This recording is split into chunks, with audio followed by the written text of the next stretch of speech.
Madhuri recording studio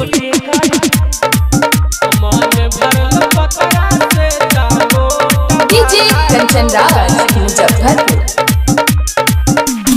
अपने भतार के तू बुरा वक्त बनावाही, अपने भतार के तू बुरा वक्त बनावाही।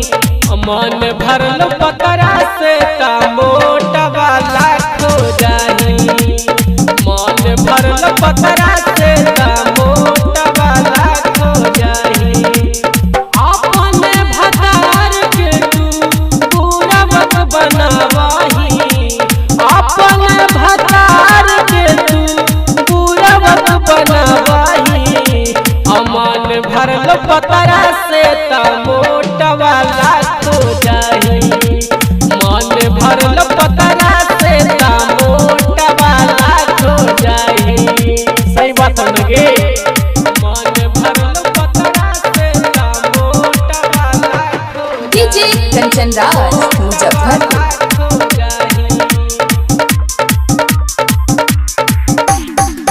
अपना यार के तू ससुरा बोलैनी, अब भतरा के इज्जत छौरी माटी में मिलौनी, छौरी माटी में मिलौनी।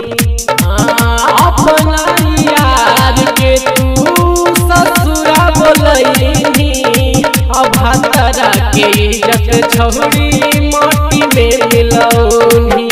बेर बेर काहे तूता मुहावा भुलावाही, बेर बेर काहे तूता मुहावा भुलावाही। अमन भरल पतरा से ता मोटा वाला खो जाही, मन भरल पतरा से ता मोटा वाला खो जाही। एक छौरी मन भरल पतरा से ता डीजे कंचन राज मुजफ्फरपुर। मोटा वाला खो जाही।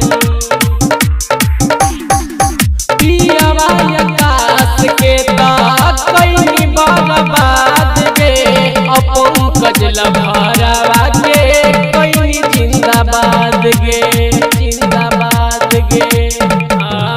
पियावा आकाश के ता कईनी बर्बाद गे, पंकज लभरावा के कईनी तू आबाद गे।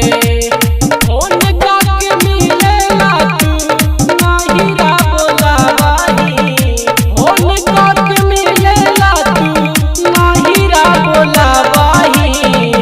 अमन भरल पतरा से ता मोट वाला खो जाही, मन भरल पतरा